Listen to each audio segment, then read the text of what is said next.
14 years old with my cleats hanging over my shoulder, just got back from baseball practice, and I remember looking through the apartment complex. I was looking through and seeing this crowd of kids who I knew were notorious for dealing drugs and drug addiction and crime and everything else.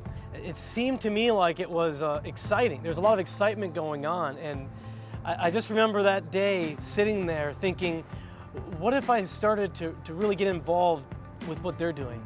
When I began to pursue the drugs, when I began to pursue the crime, it was like I made a decision right then that I was laying everything else down.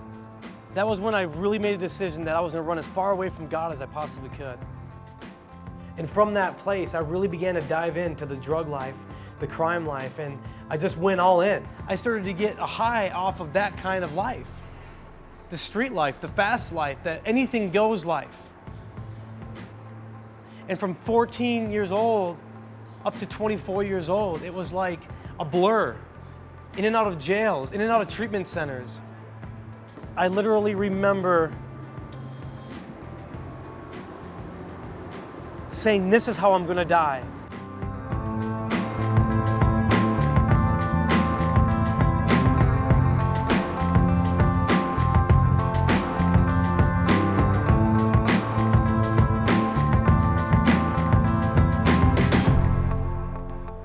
After a string of burglaries, we were caught, we were busted, and with an AK-47 in my mouth, ready to die. And for some reason, these guys had mercy on us. God intervened. It was if God was right there in that basement with us, and they let us go. And for the next 2 weeks, I was struggling just to get by. My mom called me, and she came and picked me up on the street. My mom was crying, and at that place, I began to think over all those years of addiction, over all those years of pain. We were driving, and she was driving me to jail. And at that time, I was thinking about how much I had hurt my family. And it didn't matter, because my mom just kept showing me love, and she was praying for me. She was always there for me. And as she dropped me off at the door, I weighed 100 pounds. And as I entered that jail, the jailer looked at me and asked me, how are you doing? And I just remember looking at him and saying, you know, I don't have anything to live for. I'm broken. I'm homicidal and suicidal and have nothing to live for. And from that place, I began to cry out to God.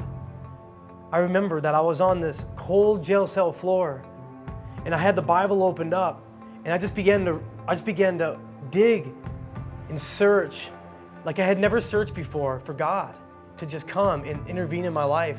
And I remember feeling His presence in that jail cell. And as I went to court, I had a mandatory 33-month prison sentence, and God intervened in there again. And the judge had leniency and mercy on me. And He gave me, instead of a 33-month mandatory sentence to prison, He gave me a second chance, and they court ordered me to a program called Teen Challenge for 12 months. It was a faith-based discipleship program, and it was in that place that I began to have vision. I began to dream again. I began to love people again and see people in a whole different way.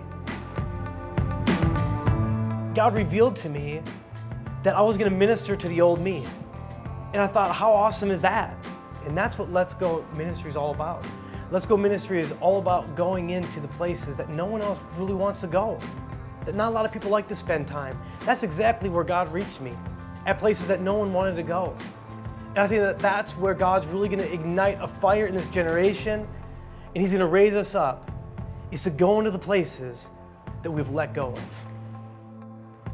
And we want to continue to be a ministry that impacts this generation with the gospel. We want to be messengers, faithful, loving messengers that just explode with the love and the glory of God. In everything that we say and do, that's our passion. As I hope it's your passion with us. So let's go.